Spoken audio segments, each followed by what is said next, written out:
Thank you, Jair. You know this microphone, thank you so much for letting me know. This microphone, it turns off sometimes with the computer. So thank you for letting me know. I hope now you can hear us. Is it better? So welcome to Kardec Radio, friends. Welcome to Lifting Hope. Thank you, thank you. Lifting Hope. Today, we're talking about the importance of self-knowledge. Think about it. We are here on earth, and life is about not only acquisition of virtues, knowledge, and experiences, but to acquire them, we need to go through tests. We need to go through challenges, like a school. In any school, we need to go through tests. It's not enough to sit down, listen to the teacher, read books, do exercises and homework. There are days in which we're going to be called to be tested. And we need to stay strong, knowing that shall pass. Hard, huh? It is hard. But we know that everything passes. And problems come, invite us to the new that we don't know. And if we learn it, we move on to the next phase of our lives, right? So welcome to Kardec Radio today, friends. Welcome, Carol Correia. Welcome, John da Rosa. Welcome, Jailton. Welcome, Rihanna. Welcome, Sol Souza. Welcome, Sunshine. Welcome, Teresa Castro. Welcome, friends. Welcome, Alan Swift. Tony Torres. Welcome here to Kardec Radio. Raquel Bakeshi. Thank you for joining us as well. Welcome, Paula. Big hug to you.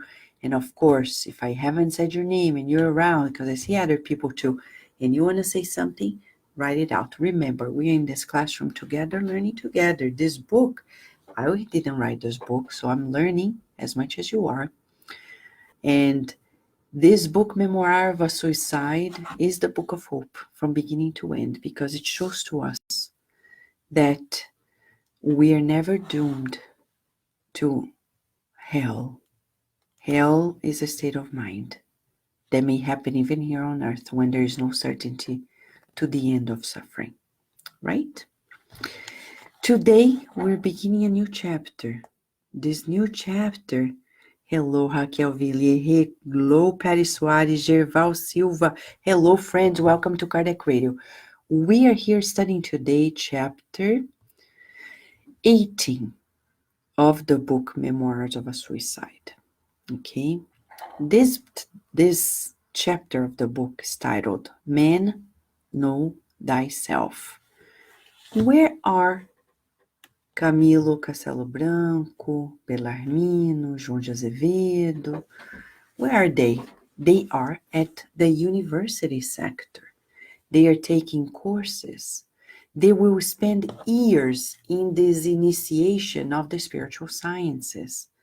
We have learned that there are many subjects, and they have come from a beautiful course with Aníbal, who met Jesus when he was young, and he was teaching about Jesus in a most tangible way, like 3D. They could see the scenes, they could feel the moments of Jesus' passages. Finally, they understood why Jesus came to the earth. Friends, we need guidance. We need consolation. So here is a question to us. When the spirits say that Jesus is our guiding model, do you observe and realize that you need a model? Do you observe that you need a model? Because we can only follow a guide and emulate this guide in what he's modeling if we think we need it. Let's say you're traveling to a country and you say, I don't need a guide. I'll be my own guide. Yeah, you may. But there are people who are knowledgeable about it. Why are you going to bump your head on things you don't know? There are things that, culturally speaking, you only know if you live there, if you're there. Oh, you can read about it, you can prepare yourself. It's not the same. So a guide, somebody who knows the area, will potentially facilitate it. You're going to suffer less. You're going to take the most of it, right? And a model, it's not enough. He doesn't say, go there. He says, go there in this way. And he does it. He goes together. So when you have to do it, not only you take the direction, but you know how else to take those steps and get to that achievement. So he's a model for us. He's not only somebody who says, go there, do this. And you're saying, like, how do I do it? He says, come with me. That's why he says, I am the way, the truth, and the life. Meaning, if you come with me, this is the way. As simple as that. But we are not there yet. And that's the chapter. We are going to study that. Aníbal showed our guiding model in its purity and simplicity. Now, we need another teacher, Epaminondas. Ay, ay, ay, it's a different course. Are you ready for this course? Are you ready? Yes? John DeRosa is saying, Jesus is our tour guide to the afterlife, to our lives here, right, John? Thank you. Hello, Silvio Tero. Big hug to you. Here, he begins this chapter by saying, 2 years after having begun the course on Christian morality, we began one course that dealt with the fundamentals of universal science by means of profound studies and analysis that were as painful as they were sublime. These analyses included the need to study ourselves, learning to know ourselves intimately. Oh, my goodness. And we think it's piece of cake, huh? It is not. It is not. And we'll see it. There's a case in this chapter.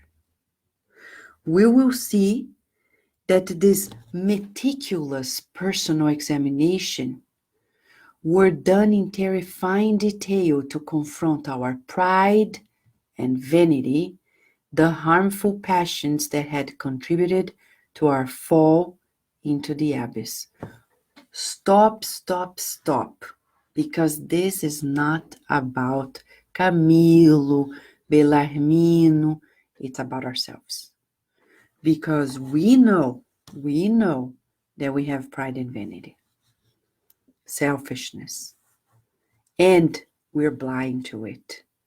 Like the good spirits who came to the SSVA one evening and said, blind spots. We don't see our shortcomings as clearly as other people who look at us.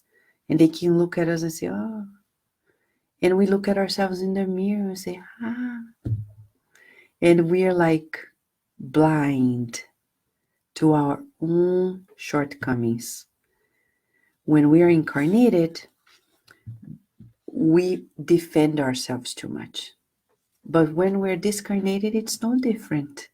We'll see in this chapter. It's about the level of maturity. You know, you can tell that few are the people who would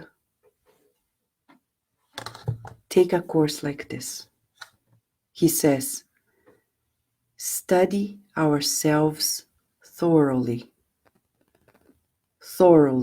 to confront pride, passion, harmful passions, vanity. Would you take that course? It's not easy, you see. But if we decide to do this here, it's gonna pay off. And you may be asking, how do I do it? You see.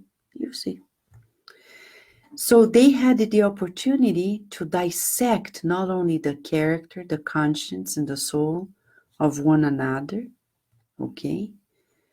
But also they gave invaluable knowledge of the human soul.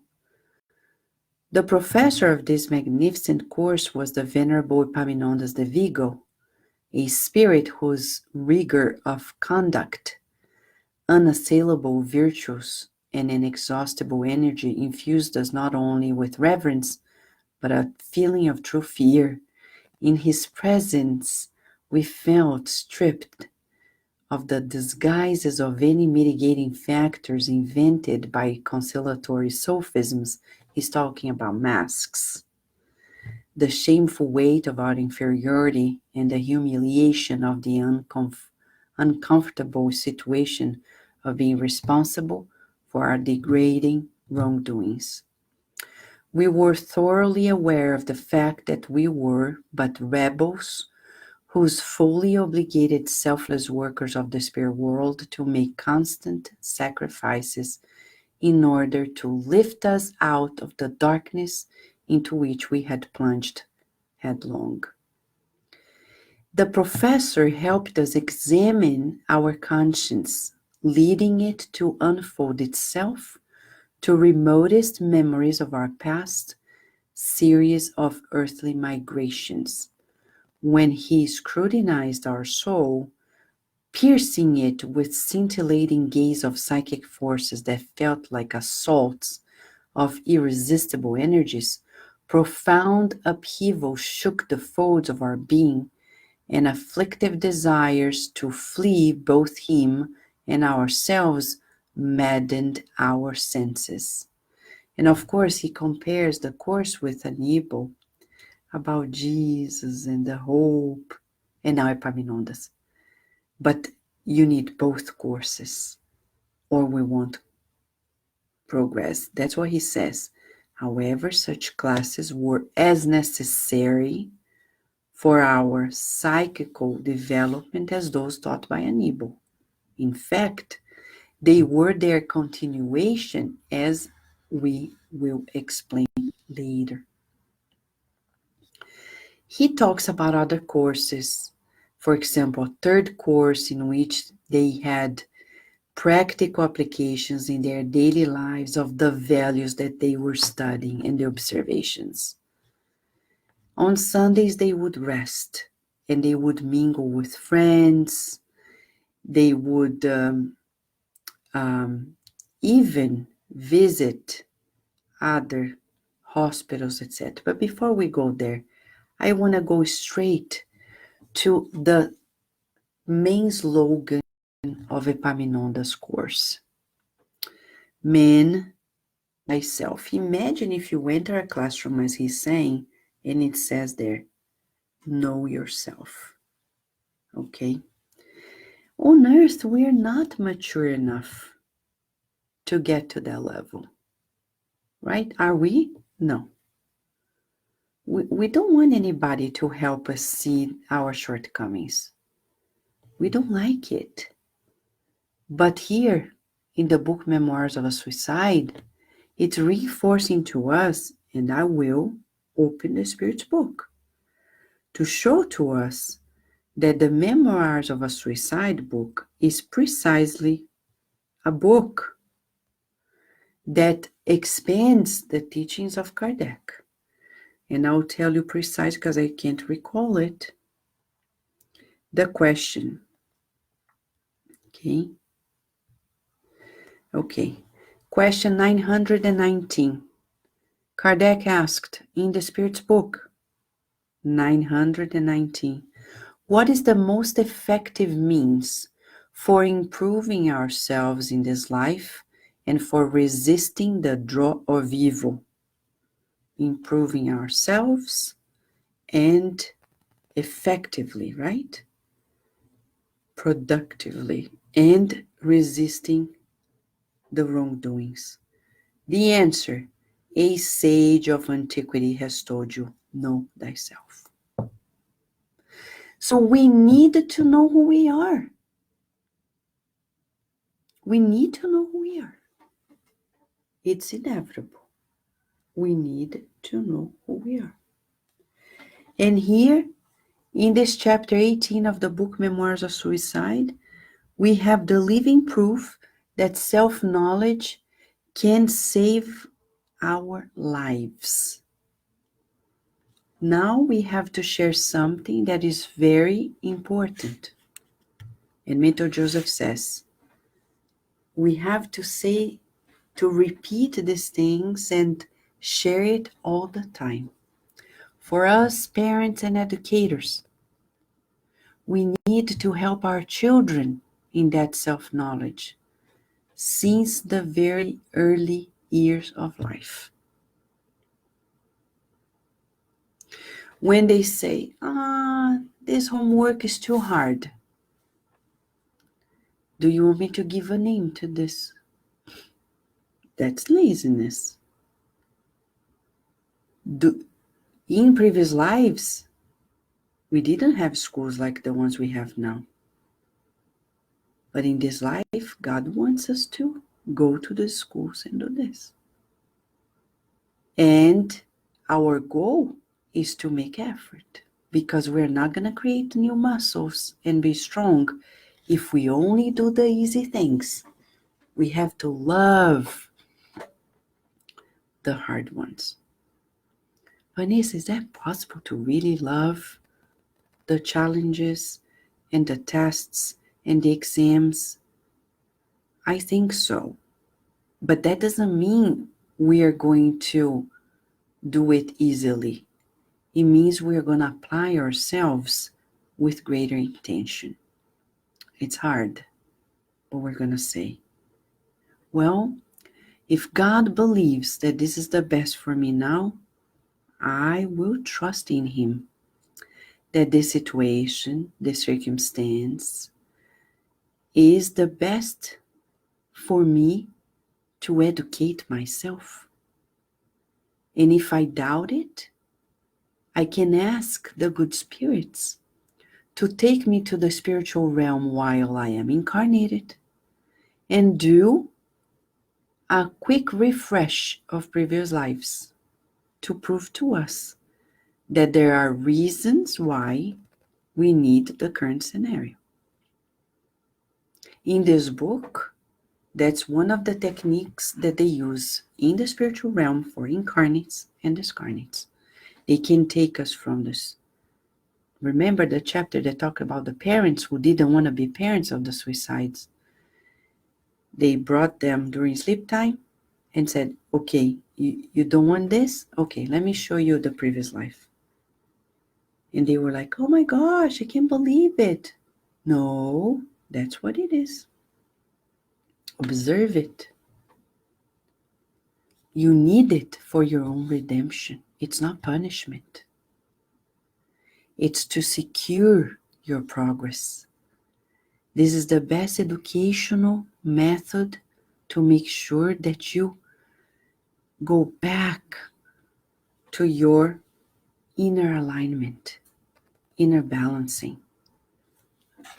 That doesn't mean we're not going to cry. Mother Mary, who is Mother Mary, when she saw the struggles of her son, people murdering him, did she cry? Yes. Was she sad? Yes. Did she go desperate? No.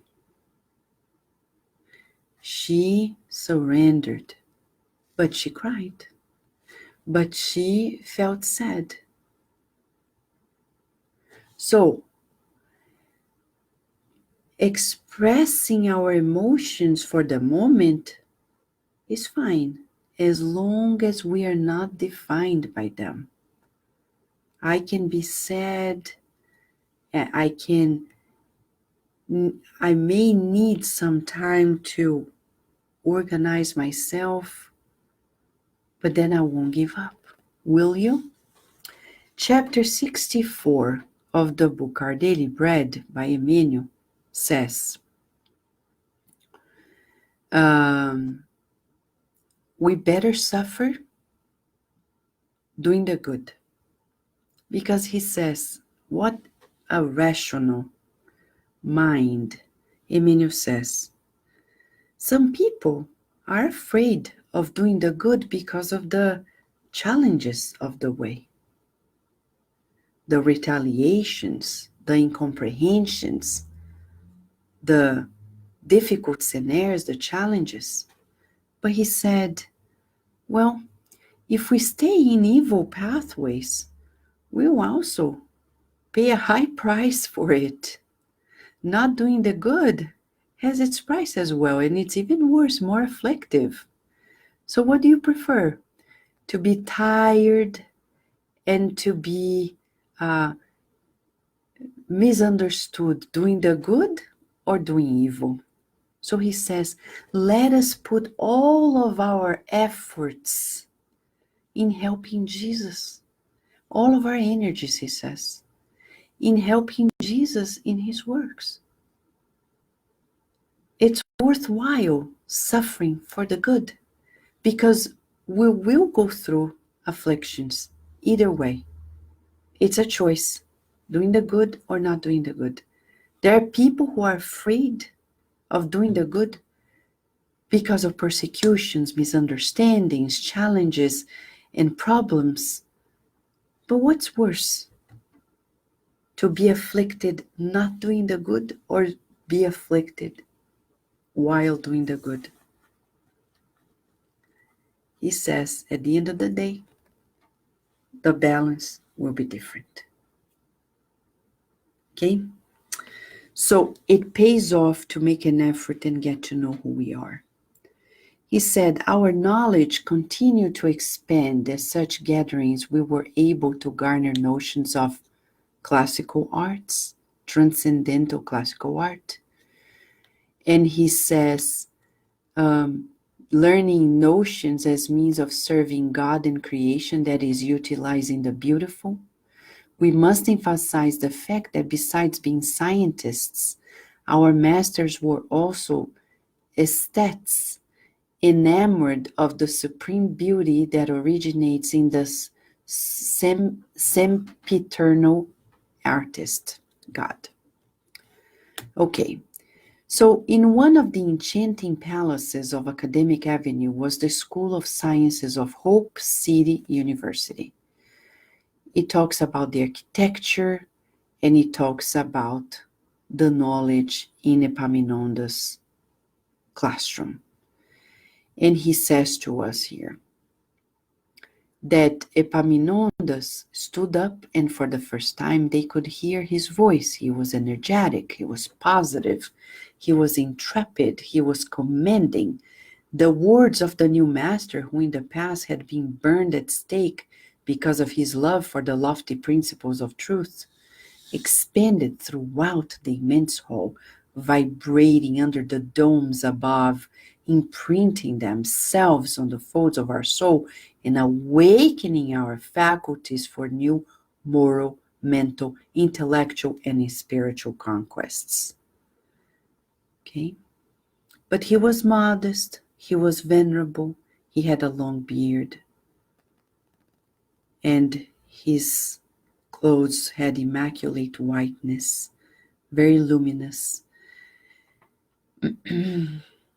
He began explaining that it had been necessary for us to first learn the moral teachings contained in the gospel of the Redeemer, so that in the enchantment of his redemptive words, we could acquire sufficient criteria to obtain further knowledge later. Without this moral re-education, that's what we're talking about. Moral re-education, further enlightenment would be fruitless, maybe even harmful. What does he mean? We need reference. So Jesus' gospel is our north. If we know the north, we can educate ourselves.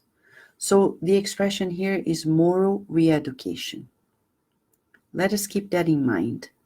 That's why you and I are also incarnated, to educate ourselves and re-educate ourselves in issues that we missed at the moral level. Kardec, in Question and Answer 685 of the Spirit's Book, in his own comments, he talks about the need for moral education. We need to acquire new habits to become anew. Without new habits, we won't be able to change. Moral re-education. Okay? So, the divine morality of Jesus Christ, however, had somehow in those 2 years cleansed our mind and therefore our character from such vileness congesting our faculties, and had predisposed ourselves so that we could now proceed with the course that would qualify us for decisive moral uplifting. Isn't this hope? They are there being trained to be better, lifting up the hope. That was why only now were we able to come in contact with him in Epaminondas. Under his guidance, we would take a light, brief introductory, so to speak, course on universal science, in ancient times called the Secret Doctrine, and only taught to very strong and enlightened minds that were thus enabled by the virtues they demonstrated to grasp the mysteries of a divine order. Now, I want to share with you. Epaminondas said it was urgent to assist with the regeneration of humankind because among the incarnates and discarnates of the earth, a rigorous selection process was imminent on the part of divine providence, for the planet was nearing its time of transition, and those who had been persistently incorrigible for the last 2,000 years would be exiled to more primitive worlds, that the earth would be home only to the meek and the peacemakers, those of goodwill, so that the age of progress proclaimed by the Master of Galilee, presided over by the fraternal socialism instituted in the golden codes of his doctrine.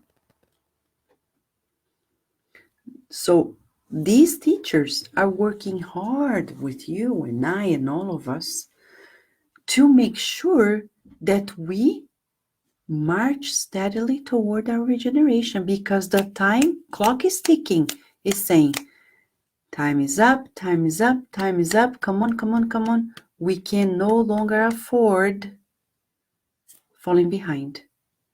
The planet is evolving. Today, we had Malala and Greta Thunberg meeting. These are people of the new world who care for people, for the planet. There are people who are aligned with that mentality, which is of the world of regeneration, doing the good, forgetting themselves to do the good. Now, there are people who are like, no, we still want to work with fossil fuels. We still want to work with this and that and the other. We're not going to change. We're making profit. Forget about it. This is nonsense. These people, in their selfishness, their time on earth is coming up. Who knows if they will stay here or the next planet? The problem is if we get to be transferred. Because we think only super duper criminals go there. What is crime? Doesn't exist super duper criminal. Criminal is a criminal. And as Chico Xavier said once visiting a prison, the difference between those who are in jail and those who are not, because they were discovered. So, before the eyes of God, we all are. Oh, Vanessa, please don't say this. I'll be sad. We're not judging anybody. We're just saying that's the status of ourselves on earth. And it is on us to surrender to our self-knowledge so we can move forward. Here there is an example of how this course by Epaminondas go on. He shows the history almost like as if we were reading the book On the Way to the Light. This chapter in a certain part is a great summary of what we're going to see in Emmanuel's book On the Way to the Light by Chico Xavier, the civilizations, the prehistoric time, etc., etc., everything. Showing to us, contextualizing ourselves in the planet and our own evolution in this planet, and the amount of work by Jesus and his team to make this happen for us. In the name of God. Camilo says, it was an astounding book, immense, magnificent, the divine epic of creation, playing a few chords of its immortal symphony through the infinity of time, the eternity of things.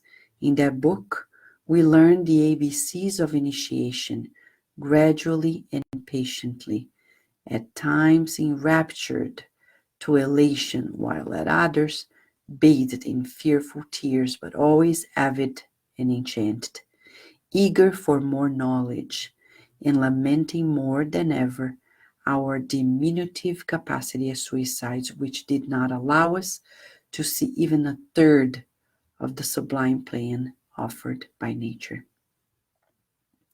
An indescribable parade of the periods of infant creation passed before our eyes. So, he's talking about Epaminondas, since the goal is to know ourselves, we need to know ourselves in the context. When we see the history of humanity, we are also seeing ourselves there. Do you recognize yourself in certain eras of history on earth? Because who was there? You and I. Who made that history? Somebody else? No, we did too. And we are here today. Why are we going through this now?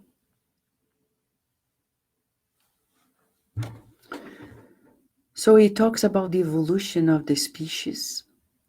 And he said, we studied that astonishing book every day for years. Years.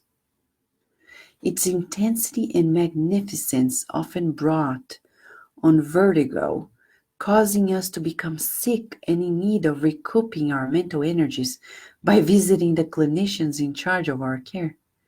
In fact, Epaminondas himself was one of those most dedicated to our recovery. Even today, before once more study that stage of the earth that we had come to know from its very birth, we can only say that we have not yet really learned much, that we have barely spelled out the first letter of the earthly material plane. Okay. But how were Epaminondas and his assistants able to teach such classes, making visible in the present what the millennia had devoured in the past? Right? They were able to because we all live in eternity.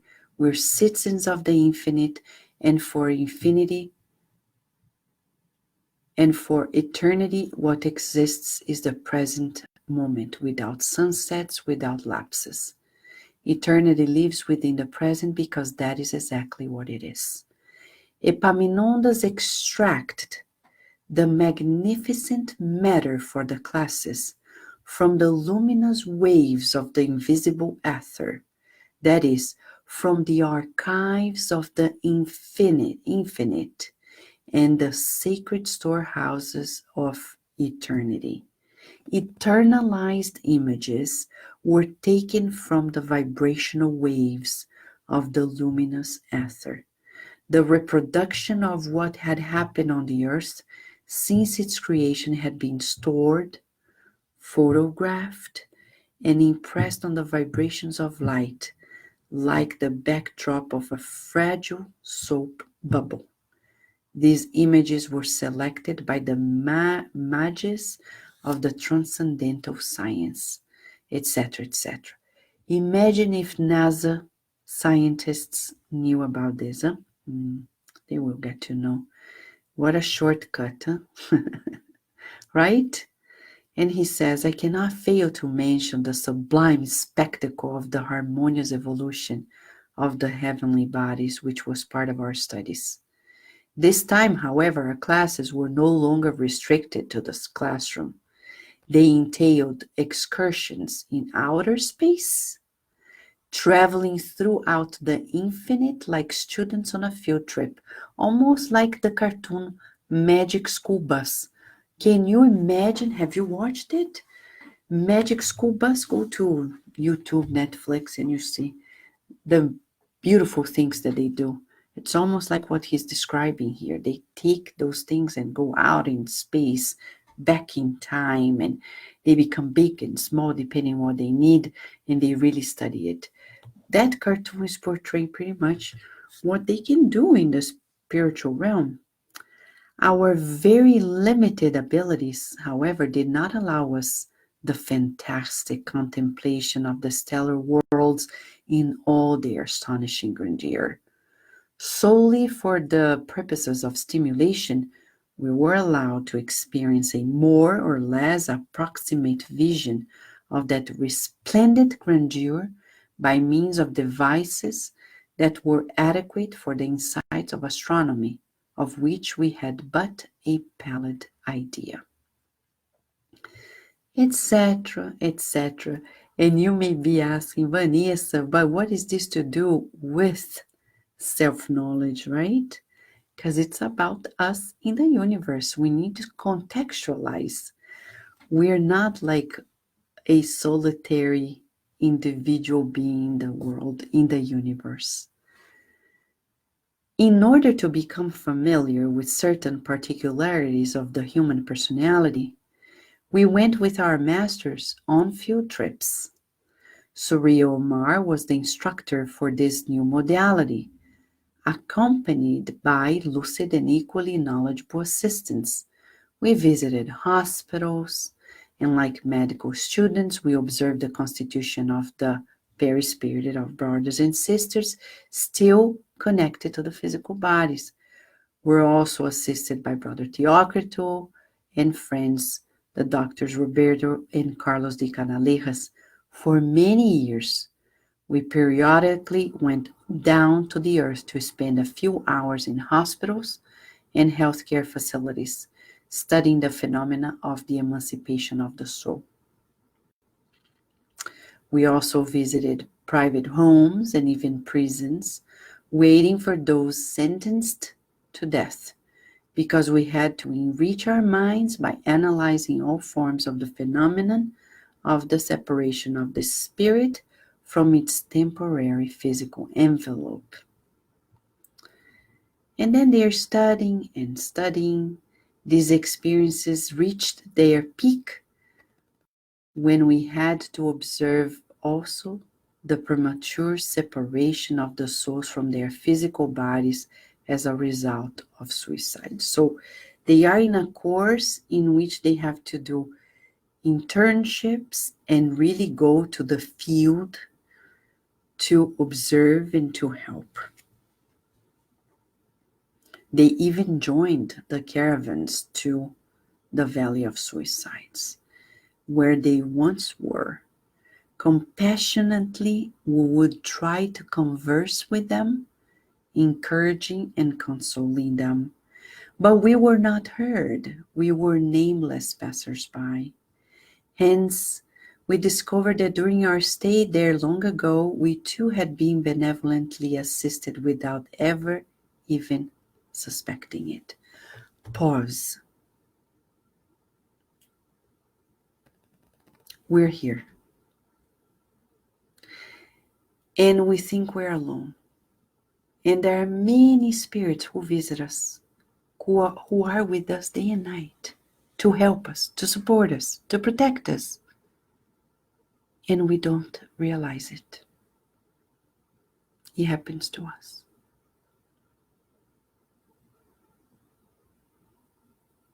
What do we need to do? Not to take it for granted and to expand our perception. You may be asking, right? Hopefully, we're all asking this question, because it's a question that we need to ask. What can we do? Attune with them. We need to pray more often, to retreat, to meditate.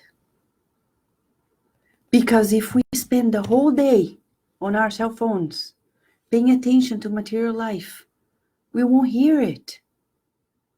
We need to tune out of this world, to tune in. Literally, tune into that vibration. It's a channel, a frequency. How do we do it? Through prayer, through meditation, disconnecting a little bit from the connections of the world. We'll be ever more productive because we're going to be able to understand many things without which we wouldn't be as secure and productive. So it's a lesson for us today to observe ourselves and see how much more disconnection from the daily worries and connection with the true priorities, so we can fulfill our tasks here more efficiently. Okay. They were even furnished with albums, notebooks, books glistening like stardust. They were taught to use complex devices, probably like computers, right? And he said here, they had classes in which they could learn all these projects, hence the creation of my novels and the desire to dictate them to mediums, because during our practical classes, we had permission to do such things, provided the works were approved by our supervisors. We did not have to be writers to undertake such endeavors, since the learning from our mentors educated our sentiments, balancing our mind in such a way as to be able to serve the truth that surrounded us. So, the subjects that they had to learn were planetary genesis, evolution of the being, immortality of the soul, threefold human nature, faculties of the soul, law of successive existences in physical bodies or reincarnation, physical medicine, magnetism, Christian morality, psychology, earthly civilizations. These classes were alternated with classes on the gospel and were closely related to them. Okay? Now, on the very first day of class, Epaminondas said, "No attempt at moral elevation will ever be effective if we remain prisoners of self-ignorance. It is absolutely crucial for us to first find out who we are, where we have come from, and where we are going, in order to convince ourselves of the worth of our own personality, and thus devote ourselves to its moral elevation, devoting all consideration and the utmost esteem to ourselves." Okay? So he says, if you have walked blindly through the stages of earthly migrations, going round and round in vicious circle, with no knowledge or virtues that would induce you to progress, you wouldn't get anywhere. So at some point,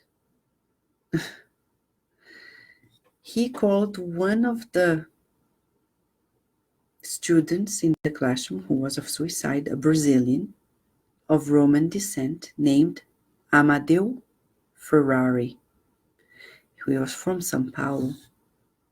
He committed suicide at the age 37 because he wanted to escape prison due to certain imprudent acts and due to a cancer that started eating his throat. Epaminondas called him and said, "What's your name, my dear disciple?" And then everybody was shook up. They were afraid. Oh my gosh, here we come. And he said who he was. Epaminondas looked at him and said, "Remember that the Lord of Nazareth, whom you are now invoking, is the great master that inspires us, and it is under his auspices that we are ministering the sacred teachings that will elevate your spirits. So your name?" And the man said, "Amadeu Ferrari." "Where did you live before coming here?" "In the city of X in Brazil."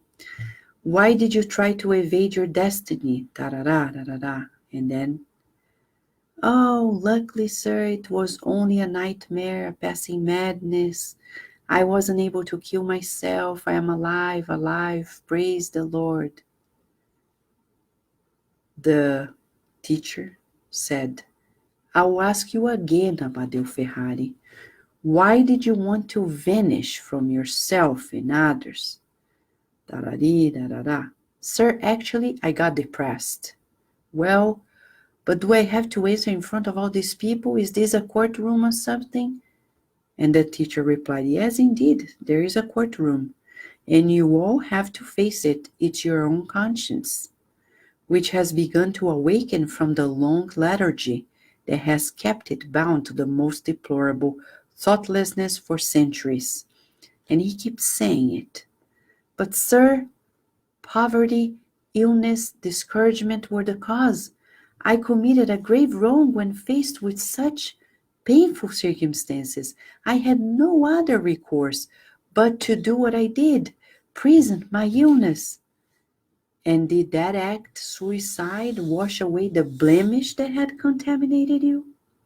"Oh no, I was unable to avoid responsibility for the crimes I committed.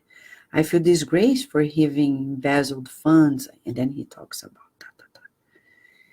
"You will get it, Amadeu. It is imperative that you do."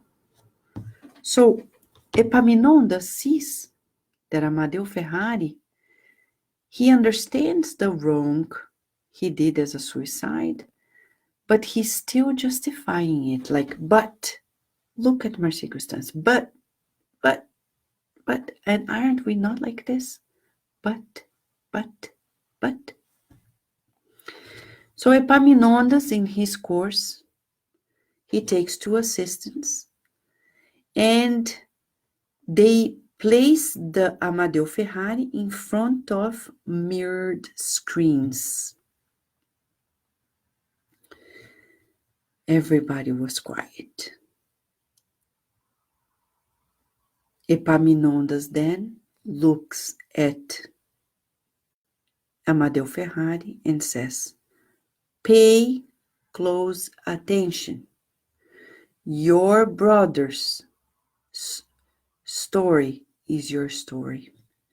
His failures are the failures of all humanity in its daily struggles with its passions. For that very reason, you are not to comment on what you are about to see. Just observe the example of the lesson, extract the necessary meaning, and apply it to yourselves." So Amadeu Ferrari started seeing, going back in time, that he was, in the year 1840, a slave owner. Actually, he was a trafficker of black slaves from Angola to Brazil. He was from Portugal, and by means of serious travels, he enriched himself in this terrible trade. He inflicted terrible torments to the slaves. And here describes the horrible things he'd done.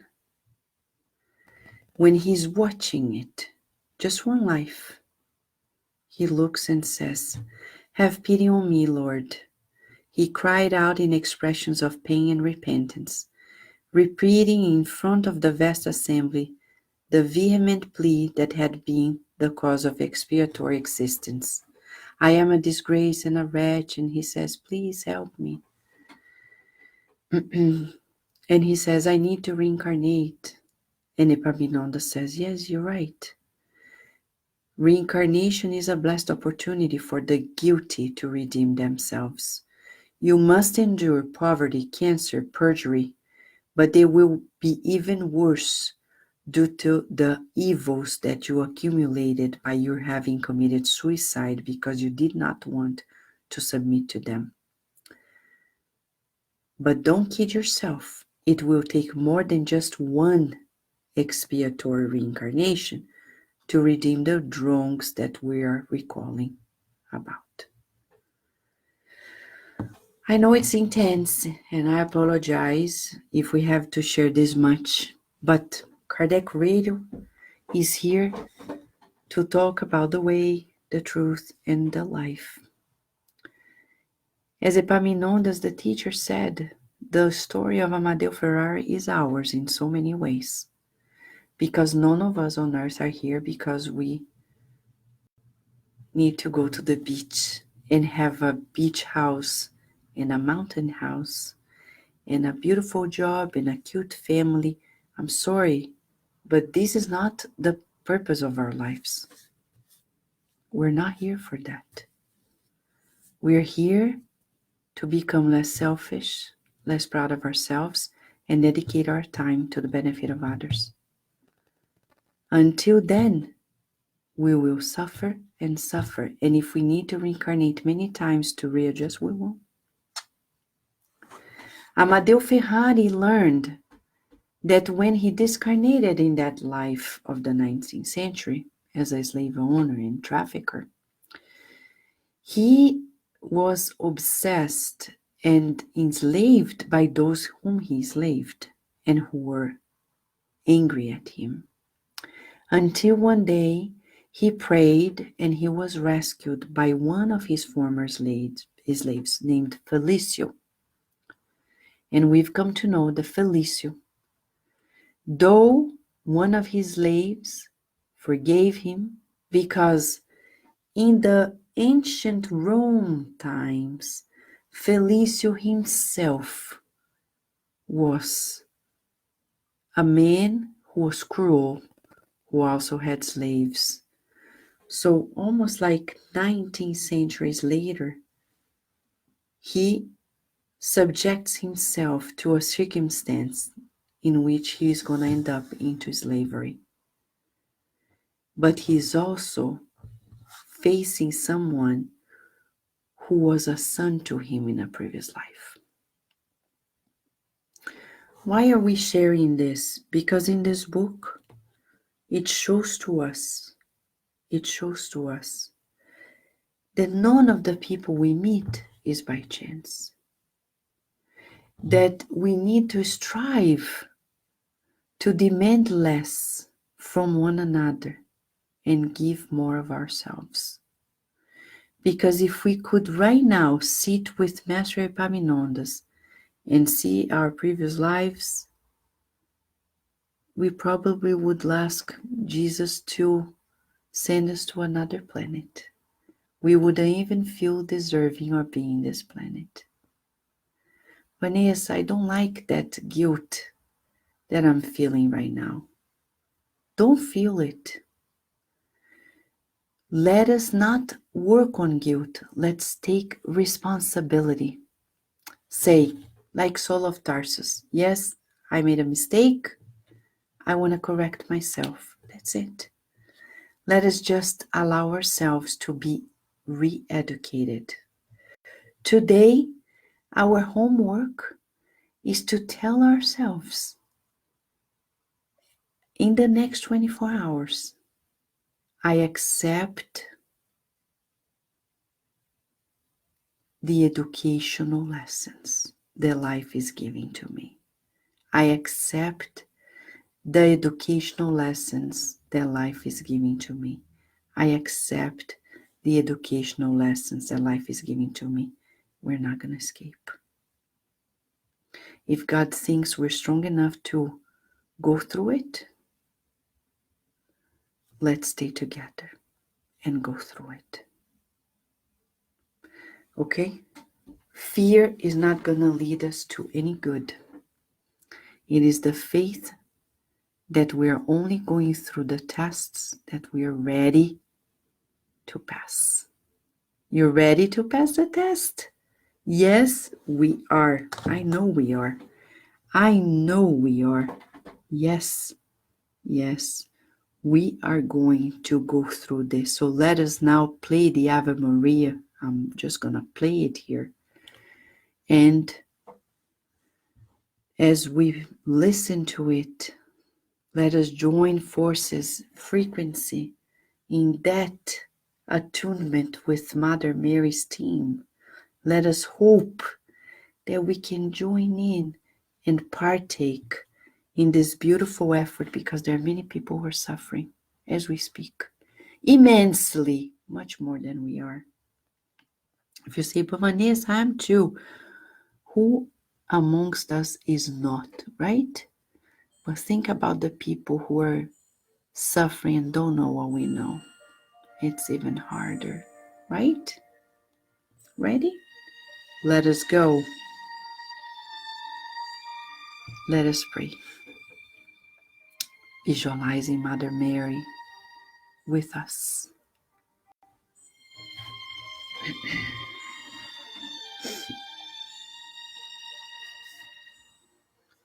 Let us visualize Mother Mary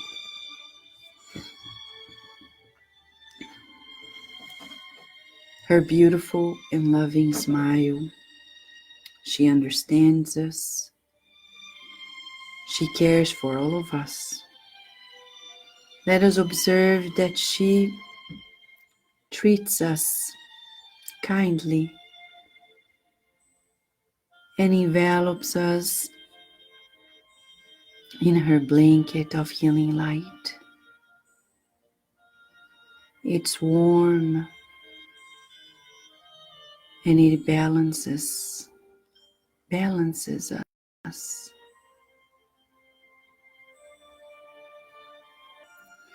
Let us also visualize the legion of servants of Mother Mary and her in their caravans to the Valley of Suicides, as we wish that they are comforted by the envelopment of her healing and warm blanket,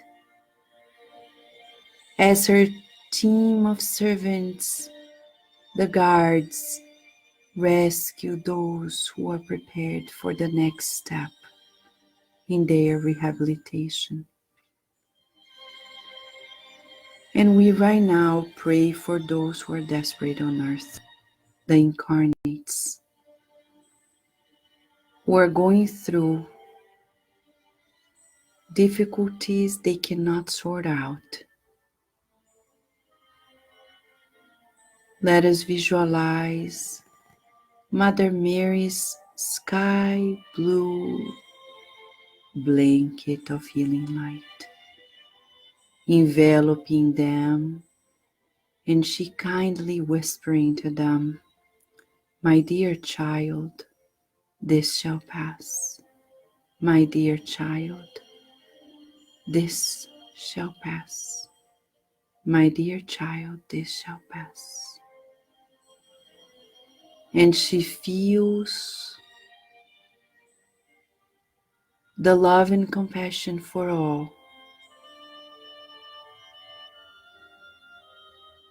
They feel more serene and more hopeful, knowing they are not alone.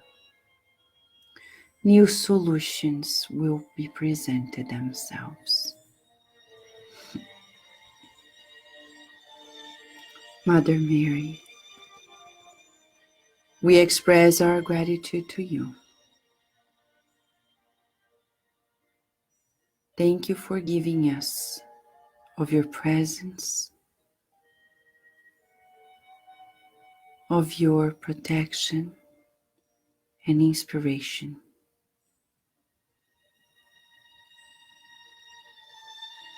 And we pray for those who are in the greatest needs on earth, that they may be sustained by you.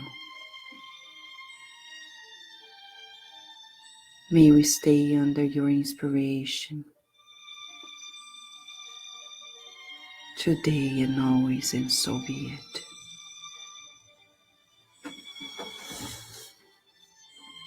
Friends, as we lift up our hopes, let us work on ourselves, shall we? And accept the educational lessons that God is giving to us. After all, we're not alone. We have friends in the incarnate level, and in the discarnate, we have all the more the wonderful friends, right?